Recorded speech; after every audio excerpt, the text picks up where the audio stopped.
Bonjour à tous. On s'intéresse cette semaine aux véhicules agricoles et aux cavaliers. Quelles sont leurs obligations? Quel comportement adopter en tant que conducteur si vous les croisez? Peut-on circuler à deux de front, en tracteur ou à cheval? On vous répond tout de suite.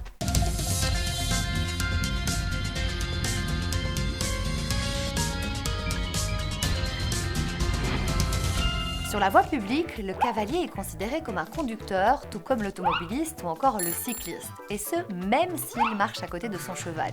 Plusieurs obligations pour lui, maîtriser sa monture et avoir au minimum 14 ans. Il peut avoir 12 ans, à condition d'être accompagné d'un cavalier âgé de 21 ans ou plus. En tant que cavalier, comment doit-on se comporter sur la chaussée ? En tant que cavalier, donc un cavalier et son cheval est considéré comme un véhicule, on se place à droite de la chaussée. Alors, on peut circuler à deux de front, mais par courtoisie, bien sûr, on peut se mettre en file indienne ou sur le bas-côté pour ne pas embouteiller la circulation. Quelle est la difficulté principale que vous rencontrez avec les conducteurs? La difficulté la plus importante qu'on rencontre avec les conducteurs, c'est la vitesse. C'est les conducteurs qui manquent parfois d'anticipation. Ils ne savent pas comment se comporter quand ils voient un cheval sur la chaussée et ils roulent trop vite. Soit ils sont un petit peu paniqués, soit ils s'arrêtent, soit ils roulent trop vite pour dépasser. Donc ça, c'est très important qu'ils ralentissent l'allure quand ils arrivent à hauteur des cavaliers. Autre règle, interdiction d'utiliser les trottoirs. Pour indiquer tout changement de direction, les cavaliers doivent le montrer clairement par un geste du bras. Si un cavalier circule en soirée ou un jour où le brouillard réduit la visibilité, eh bien le code de la route lui impose d'être équipé de plusieurs feux. Objectif, être vu et diminuer le risque d'accident. Eh bien, comme le stipule le code de la route, on doit être équipé d'un éclairage blanc à l'avant et rouge à l'arrière. Alors nous, en tant que cavaliers, nous avons ce type d'accessoires avec un éclairage blanc à l'avant, une lampe de botte éclairée blanc à l'avant, rouge à l'arrière, même chose pour la lampe pour le corps. Le cheval est équipé également d'un éclairage blanc à l'avant et rouge à l'arrière, même chose des petites lampelettes. Nous avons aussi des bandes réfléchissantes à mettre sur les membres des chevaux, ainsi qu'un couvre-rein réfléchissant pour une visibilité maximum pour les automobilistes quand on est sur la voie publique.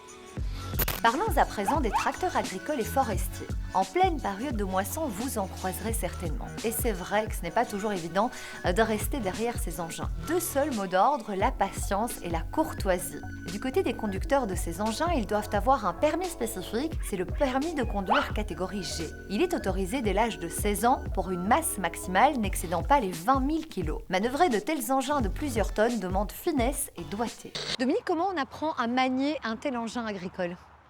Ça s'apprend, pour ma part, toute jeune, mais on commence sur les champs. C'est là qu'on a la meilleure école, donc en travaillant les terres. Et après, quand on a l'âge, on passe son permis et puis on va sur les routes. Et justement, sur les routes, comment ça se passe avec les autres automobilistes ? Ça, c'est pas toujours évident parce que les automobilistes ne se rendent pas compte qu'on roule à 40, que parfois on est plusieurs véhicules et quand on nous dépasse, il y a deux véhicules et puis on doit se rabattre parce que l'autre est devant, ils n'ont plus la place et puis ils doivent encore nous redépasser sur des lignes blanches aussi, dans les virages, aucune visibilité, mais voilà. Quel conseil on pourrait du coup donner aux automobilistes ? Eh bien, de prendre un petit peu patience parce que on roule quand même à 40 à l'heure, un petit peu de courtoisie, un petit peu de fair play. Je pense qu'on le répète assez souvent, aussi bien pour les motards que pour d'autres usagers, pourquoi pas pour nous aussi. Côté conducteur, vous l'avez vu, la patience est de mise. Côté agriculteur, n'oubliez pas vos obligations, comme de placer une signalisation d'avertissement quand vous salissez la route et de la nettoyer ensuite. Vous l'avez vu dans cette émission, le cavalier est considéré comme un conducteur, tout comme un automobiliste ou encore un cycliste, et ce même s'il marche à côté de son cheval. Car en plus de respecter le code de la route, il est essentiel qu'il maîtrise sa monture dans n'importe quelle situation. Pour les tracteurs agricoles et forestiers, ils sont plus lents que les autres véhicules, donc soyez patients, prudents et indulgents. Si vous avez des questions, n'hésitez pas à contacter nous via les réseaux sociaux. À la semaine prochaine et d'ici là, bonne route!